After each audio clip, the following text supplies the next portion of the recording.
Chapter 9. The Neighbors. Each morning as Marta rang our school bell, the priest rang his across the plaza. Several pupils who had started in our school had drifted into the Catholic school. In those days, serious differences had arisen between Catholics and Protestants, leading to conflicts resulting, in some cases in Colombia, in murder.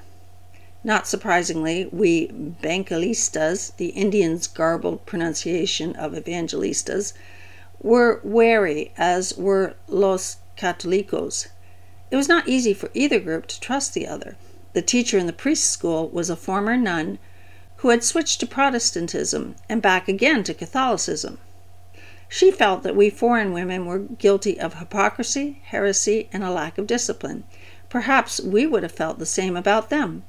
Our church meetings were simple in the extreme. We sang gospel songs, listened to the reading of the Bible, and prayed without kneeling down. Ours was a church where, to Carlotta, everything was missing.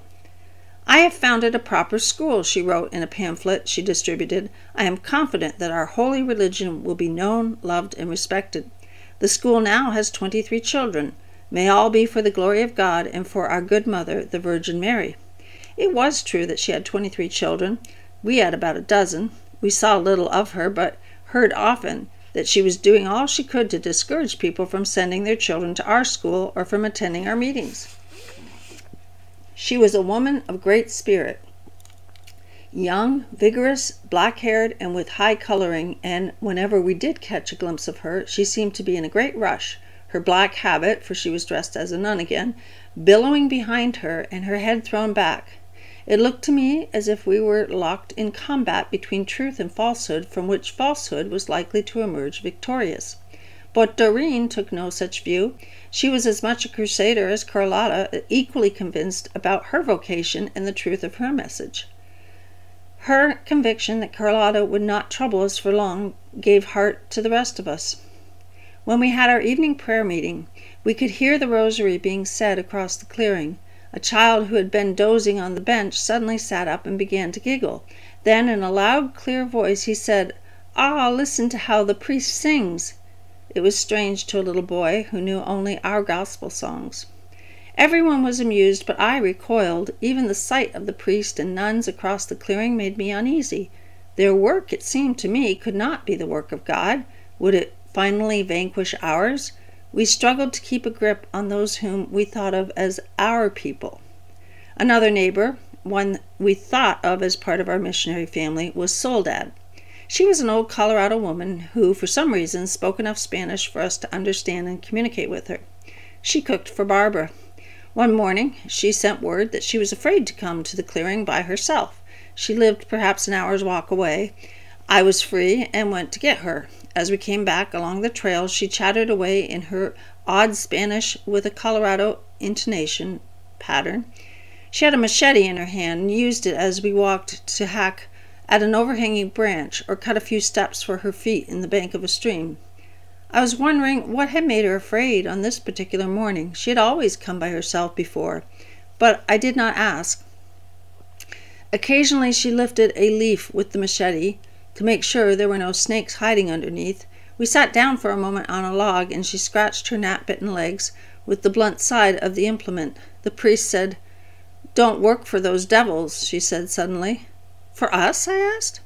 "For you, you evil foreign spirits."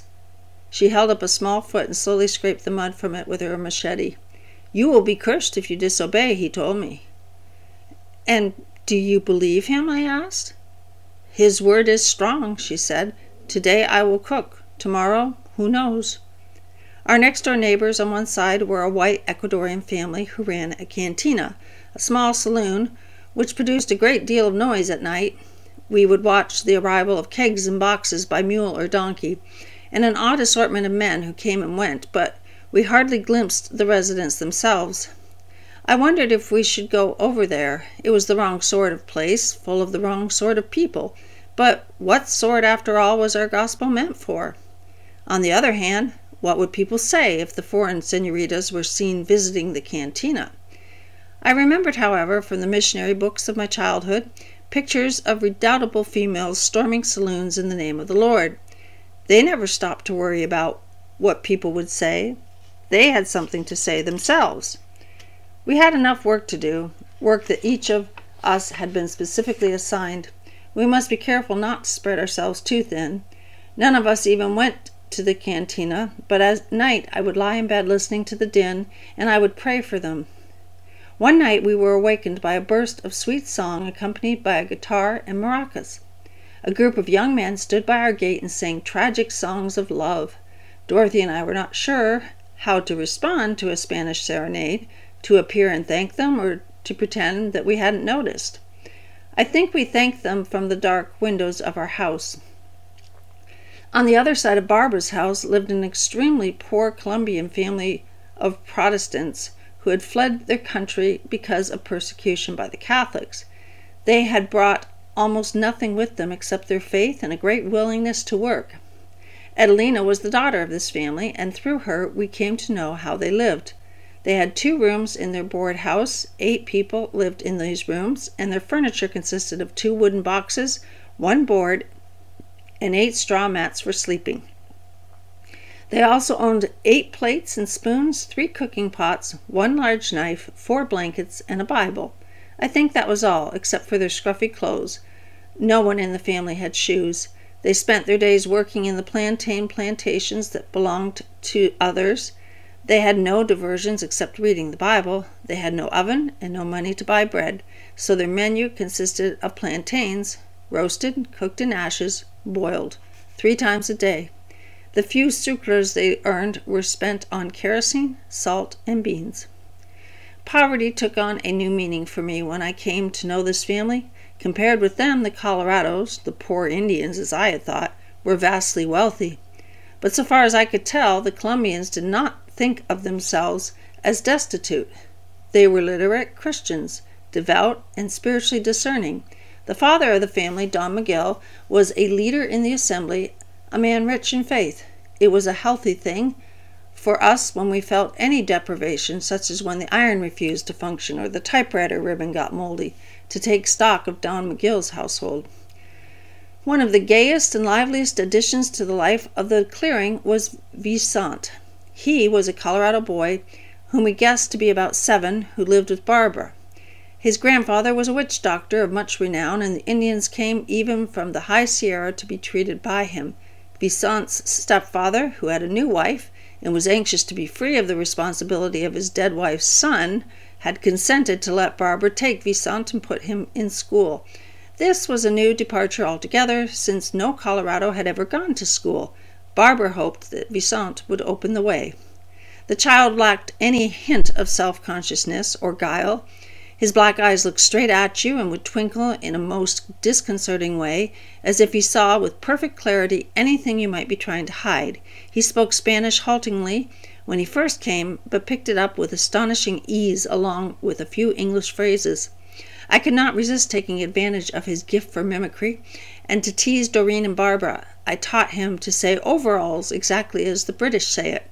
He learned to say holy water with the intonation of an Anglican priest, and one day came struggling up our stairway with a bucket of water, shouting, "Fi, senorita, yo le traje un bol d'eau." Look, senorita, I brought you a bucket of holy water. One night, when I was humming to myself, Barbara found Vicente listening spellbound. The Colorados have no song in their language and no idea of singing, though they do love music and make remarkable bamboo marimbas. After this, he would often ask one or the other of us to sing for him. I remember how he chortled with glee when Doreen brought back a pair of leather shoes for him from Santo Domingo. He had never had a pair on his feet in his life, and he clumped back and forth in our living room, showing them to us, walking with toes out instead of in, as he was used to. When he came, he owned no clothes except his striped Colorado skirt, which Barbara wanted him to wear all the time, for she, like the rest of us, had no desire to disrupt the Indian culture. But Vicente begged for real clothes, and was given a pair of overalls and a t-shirt, the latter nearly always worn inside out and backwards. Thus he was spoiled, not simply in being given what he was asked for, but because his Indian identity was gone. He saw the Colorado skirt as a thing to be despised, and although his own people despised the overalls, he loved them. He was not of his people any longer. He lived a new life, in a class by himself, neither a foreigner nor an Ecuadorian, nor an Indian. This raised the question we struggled with all the time we were missionaries: how to make Indian, not American or British, Christians. How were we to live amongst them and not change a thing except their attitude towards God? We did not see what was happening to Vicente at the time. He was only a little boy, and instead of his providing us with the Colorado viewpoint, we, willy-nilly, quickly gave him ours.